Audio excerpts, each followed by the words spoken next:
ज़ुबाना तो एक्टिंग को तो बलूची ब्रावी पश्तो जो मुश्किल बुता ओ तो शें डायलॉग जो याद को तगा ईशानी प्रोसेस तक आम आओ के मर्दों बेसम सतपत बन के जो मुश्किल है जी।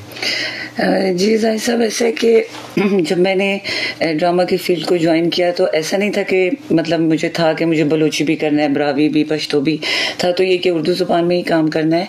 लेकिन जिस वक्त मैंने स्टार्ट लिया था उस वक्त कोयटा टीवी में इन ज़बानों के लिए जो है हमारे पास फीमेल आर्टिस्ट नहीं थे जी, बिल्कुल भी नहीं थे ना बलोची, बहुत कम ख़वातीन थी उस वक्त। तो फिर अताउल्लाह साहब ही उस वक्त एक ड्रामा सीरियल शुरू कर रहे थे ब्रावी का, बनरिज के नाम से। वो मेरा पहला लोकल लैंग्वेज का और ब्रावी सीरियल था। तो फिर उसमें उन्होंने मुझे कहा कि आपको इसमें लोकल लैंग्वेज में भी काम करना चाहिए। तो मैंने फिर कहा कि चलो देख लेते हैं कि मैं कर सकती हूँ। लेकिन वो दूसरी ज़बान में काम करना हमेशा बहुत मेरे लिए मुश्किल रहा है। लेकिन साथ में जैसे राइटर्स थे, उस ड्रामे के राइटर थे अफजल मुराद साहब, तो उन्होंने बहुत हेल्प किया, बहुत सिखाया। वो ये होता था कि वो ब्रावी में लिख देते थे और फिर मैं उसको अपने रोमन में लिखकर और फिर उसको मतलब समझ के फिर याद करती थी।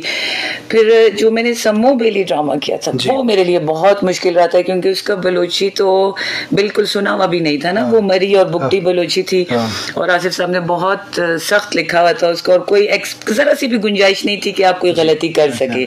एक्सेंट भी प्रॉपर करना था। तो उसके लिए फिर मैं आसिफ जहांगीर साहब की, अताउल्लाह साहब की बहुत शुक्रगुजार हूँ कि उन्होंने बहुत हेल्प आउट किया। हम पूरा पूरा दिन बैठ के स्क्रिप्ट पे काम करते थे। तो बस अल्लाह पाक मदद कर रहा था। ये काम मुझे करना था मेरी ज़बानों के लिए। बलूचिस्तान में जितनी ज़बानें बोली जाती हैं सारी मेरी है, मैं उन्हें ओन करती हूँ। बलूची भी, ब्रावी भी, मैं खुद पठान हूँ। तो बस फिर ये था कि यार इन ज़बानों के लिए काम करना है। फिर अब वो मुझे देख देख के काफ़ी सारी फीमेल एक्ट्रेसेस और भी आ गई कोयटा टेलीविज़न में और काम एक अच्छे तरीके से चलने लगा। बहुत ज़बरदस्त, बहुत शुक्रिया कि तो बलूची ब्रावी ड्रामा तो का खासकर पश्तो तो का इज़्ज़त को तगम हमें उड़ा में मजलिस